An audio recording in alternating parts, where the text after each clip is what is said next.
दोस्तों, इस साल 12 जून को एक मनहूस दोपहर थी जब सब कुछ थम सा गया, जैसे अचानक किसी ने जिंदगी का पॉज बटन दबा दिया हो। एयर इंडिया की फ्लाइट 171 जिसमें 242 लोग सफर कर रहे थे। कोई अपनी बेटी से मिलने जा रहा था, कोई अपनी नई नई शादी की शुरुआत करने, कोई काम के सिलसिले में, तो कोई बस छुट्टियां मनाने लंदन निकल रहा था। लेकिन जैसे ही प्लेन टेक ऑफ हुआ, कुछ लोगों ने शायद फैमिली को मैसेज किया होगा, अब लंदन पहुंच के कॉल करता हूँ। किसी ने एयरपोर्ट से सेल्फी भेजी होगी और किसी ने बस इतना कहा होगा, अब तो बस कुछ घंटे की बात है। लेकिन अफसोस, वो घंटे कभी पूरे नहीं हुए। कुछ ही मिनट बाद वो फ्लाइट अहमदाबाद की एक मेडिकल कॉलेज की बिल्डिंग से टकरा गई, जहां डॉक्टर लंच कर रहे थे, और एक ही पल में सब कुछ खत्म हो गया। फ्लाइट टेक ऑफ के कुछ सेकंड बाद ही प्लेन का सिग्नल गायब हो गया था। उस वक्त फ्लाइट 625 फीट की हाइट पे था और फिर अचानक तेजी से नीचे गिरने लगा। इसी को एविएशन की भाषा में सिंकिंग कहते हैं। और फिर दोपहर 1:38 पर वो प्लेन सीधे जाकर गिरा अहमदाबाद के रिहायशी इलाके में, सीधे एक मेडिकल हॉस्टल की बिल्डिंग पे। और जब हादसा हुआ, पायलट ने आखिरी कॉल दी थी, मेडे मेडे, जो सिर्फ तब दी जाती है जब हालत बेहद खराब हो और जान बचाना बिल्कुल ही मुश्किल हो। एटीसी ने जवाब दिया, लेकिन उस फ्लाइट से कोई आवाज नहीं आई और फिर बस आसमान में धुएं का गुब्बार था। भगवान से दुआ करता हूँ कि जो लोग इस हादसे में चले गए उन्हें शांति मिले, और जो लोग पीछे रह गए उनके परिवारों को यह सदमा झेलने की ताकत मिले।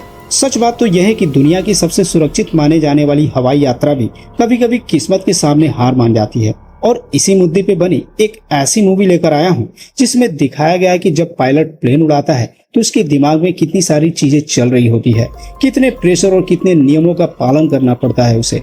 मूवी बहुत शानदार है, इसलिए एंड तक जरूर देखिएगा। और हाँ, पसंद आए तो इस वीडियो को लाइक और चैनल को सब्सक्राइब करना मत भूलिएगा, क्योंकि आपकी एक लाइक और सब्सक्राइब से हमें बहुत हौसला मिलता है। तो चलिए अब बिना किसी देरी के शुरू करते हैं आज की एक्सप्लेनेशन। तो फिल्म की शुरुआत होती है कैप्टन विक्रांत खन्ना से, जो अपनी फैमिली से फोन पर बात कर रहा होता है। बातचीत से पता चलता है कि उसकी बेटी शाइना का बर्थडे आने वाला है और उसे सीधा वादा करता है कि बर्थडे पे जरूर आएगा। अब विक्रांत की बीवी से बात करके मालूम पड़ता है कि अगले दिन उसकी फ्लाइट है शाम को, इसलिए वो सोचता है कि आज रात चैन से सो ले ताकि कल ड्यूटी के लिए फ्रेश रहे।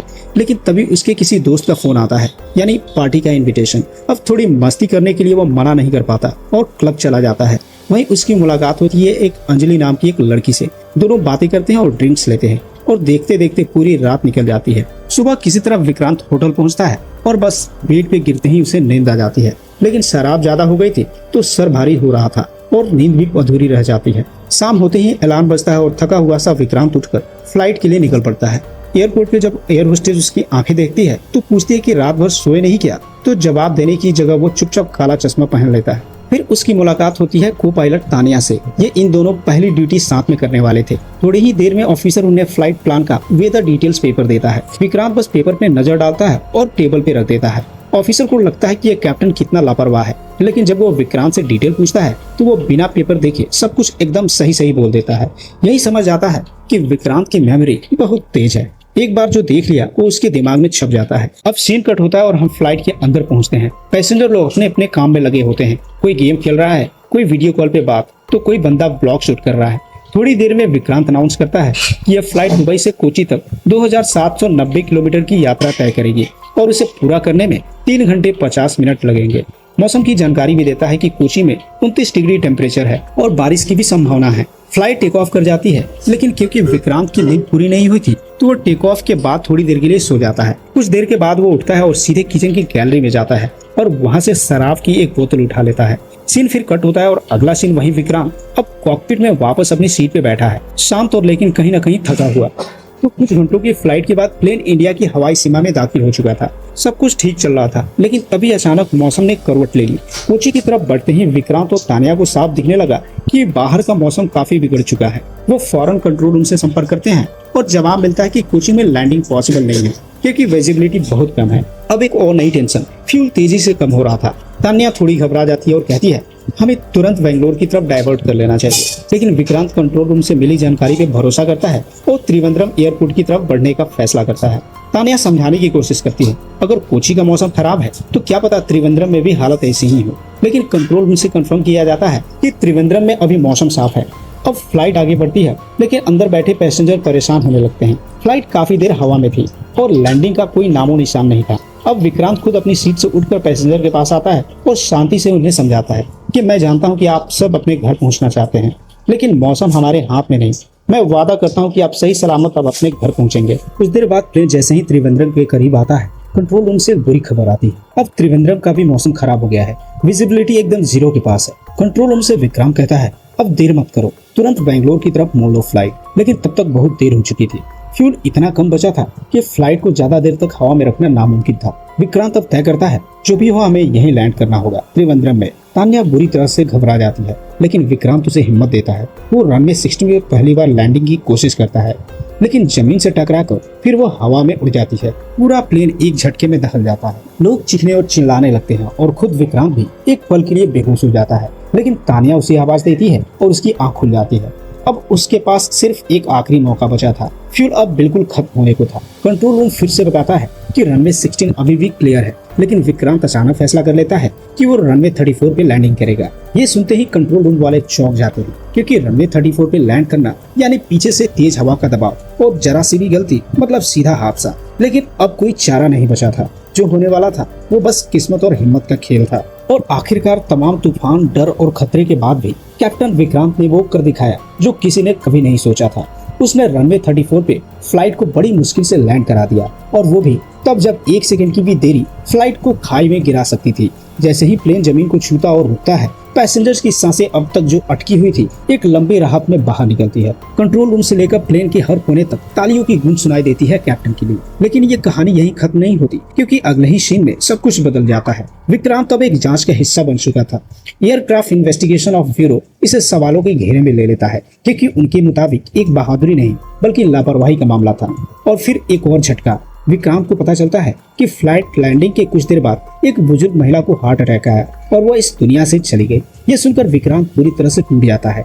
अब मामला कोर्ट पहुंचता है, जहां केस की कमान संभालते हैं नारायण देवांत, एक ऐसा वकील जो सिर्फ लॉ नहीं, लॉ की हर लाइन को जीता है। उसका रिकॉर्ड ये कहता है कि वो किसी को भी दूसरा मौका नहीं देता। दूसरी तरफ स्काईलैंड कंपनी के मालिक को डर लगने लगता है कि अगर विक्रांत और तान्या पे कोई भी आरोप साबित होता है तो उसकी कंपनी की साख मिट्टी में मिल सकती है। और फिर कोर्ट रूम का ड्रामा शुरू होता है। नारायण देवांत सीधा हमला करता है। कैप्टन विक्रांत लापरवाह हैं। उन्होंने फ्लाइट के पहले की इंस्ट्रक्शन पर नजर दौड़ा कर रखी थी, क्योंकि विक्रांत वहीं खड़े खड़े एक एक इंस्ट्रक्शन वर्ड बाय वर्ड दोहरा देता है। फिर वो पल आता है जो पूरे केस का टर्निंग पॉइंट बन जाता है। नारायण एक शराब की बोतल सामने लाकर रखता है। यह बोतल फ्लाइट के कूड़ेदान में मिली थी, ठीक उसके सीट के पीछे। फिर वो कोर्ट से अपील करता है कि मैं चाहता हूं कैप्टन विक्रांत का लाई डिटेक्टर टेस्ट हो।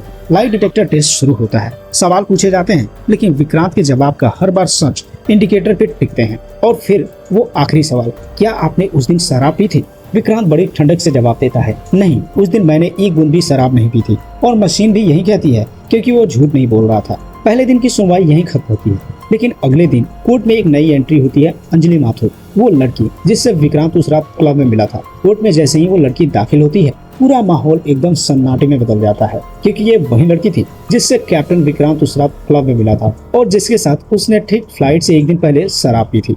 अब नारायण देवांत को यह मौका मिल गया था, जिसका उससे कब से इंतजार था। वो अदालत में पूरे कॉन्फिडेंस से बोलता है कि देखिए, ये तो साफ है कि कैप्टन विक्रांत ने नियमों का उल्लंघन किया है। फ्लाइट से पहले कोई पायलट शराब नहीं पी सकता। लेकिन तभी विक्रांत उठकर बोलता है, रूल 24 ऑफ एयरक्राफ्ट एक्ट 1937 के मुताबिक टेक ऑफ से 12 घंटे पहले तक पायलट शराब नहीं पी सकता। मेरे और टेक ऑफ के बीच पूरे 15 घंटे थे, तो बताइए मैंने कौन सा रूल तोड़ा? कोर्ट में कुछ पल के लिए सन्नाटा छा जाता है। नारायण अब तान्या से सवाल जवाब शुरू करता है। वो उस पर इतना प्रेशर डालता है कि तान्या जल्दीबाजी में एक ऐसी बात बोल देती है जो विक्रांत के खिलाफ जा सकती थी, जो कि वो कहती है, हमने आखिरी लैंडिंग के वक्त कुछ सेकंड के लिए अपनी आंखें बंद कर ली थी। बस यही सुनना था नारायण को। अब वो पूरे जोश में जूरी को समझाता है कि विक्रांत ने रनवे 34 पे लैंड करके सबकी जान खतरे में डाल दी। अगर 1 सेकंड की भी चूक होती तो पूरा प्लेन तबाह हो सकता था। विक्रांत के पास उस वक्त कोई जवाब नहीं था। कोर्ट अगले दिन फैसला सुनाने वाली थी। घर लौटकर विक्रांत टूट चुका था, लेकिन उसकी वाइफ उसका हाथ पकड़ती है और कहती है, मुझे तुम पर पूरा भरोसा है, हार मत मानो।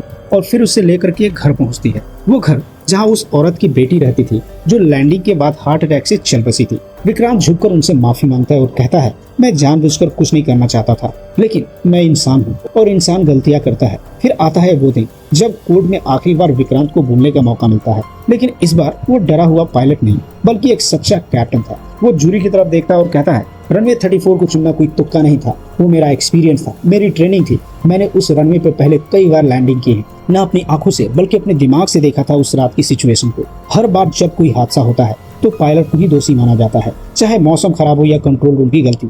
जिम्मेदारी हमेशा हमारी होती है। अपनी बात साबित करने के लिए विक्रांत नारायण को लेकर एक 3D सिमुलेटर में जाता है, जहां उस रात की सिचुएशन को हूबहू रिक्रिएट किया जाता है। विक्रांत अपनी आंखों पे पट्टी बांधता है और बिना कोई गलती किए बिना उस रनवे पे प्लेन को लैंड करा देता है। ये देखकर के पूरा कोर्ट हैरान रह जाता है और नारायण देवान तक उसकी तारीफ करने पे मजबूर हो जाता है और फिर फैसला सुनाया जाता है। विक्रांत और तानिया निर्दोष है, उन्हें सिर्फ 3 महीने के लिए सस्पेंड किया जाएगा। कोर्ट रूम से बाहर निकलते वक्त विक्रांत नारायण से पूछता है कि आपने मेरे करियर पे सिर्फ 3 महीने का दाग क्यों लगाया। नारायण मुस्कुराकर जवाब देता है, मैं इस देश को तुम जैसे पायलट से वंचित नहीं करना चाहता, लेकिन ये छोटा सा दाग तुम्हें हमेशा याद दिलाएगा कि गलती से कैसे सीखा जाता है। क्योंकि कोई भी इंसान गलती करता है तो उसे 3 चीजें करनी चाहिए: गलती को मानना, उससे सीखना और फिर दोबारा उसे ना दोहराना। और मूवी के अंत में फ्लाइट की वही एयर होस्टेस सामने आती है जिसने सच में शराब पी थी। वो माफी मांगते हुए कहती है कि टेंशन में मैंने ही शराब पी ली थी और बोतल आपकी सीट के पीछे फेंक दी थी। विक्रांत उसकी तरफ देखकर उसे रिलैक्स करने को कहता है और वहां से निकल जाता है और इसी सीन के साथ यह मूवी खत्म हो जाती है। तो दोस्तों, उम्मीद करता हूँ आपको ये मूवी पसंद आई होगी। अगर पसंद आई हो तो प्लीज हमें कमेंट करके बताएं और वीडियो को लाइक करके अपने दोस्तों के साथ शेयर करना ना भूलें। और अगर आप नए हैं तो इस चैनल को सब्सक्राइब करके नोटिफिकेशन बेल दबा दीजिए। हम फिर मिलेंगे एक और शानदार कहानी के साथ। तब तक अपना और अपनों का ख्याल रखिए एंड थैंक्स फॉर वॉचिंग।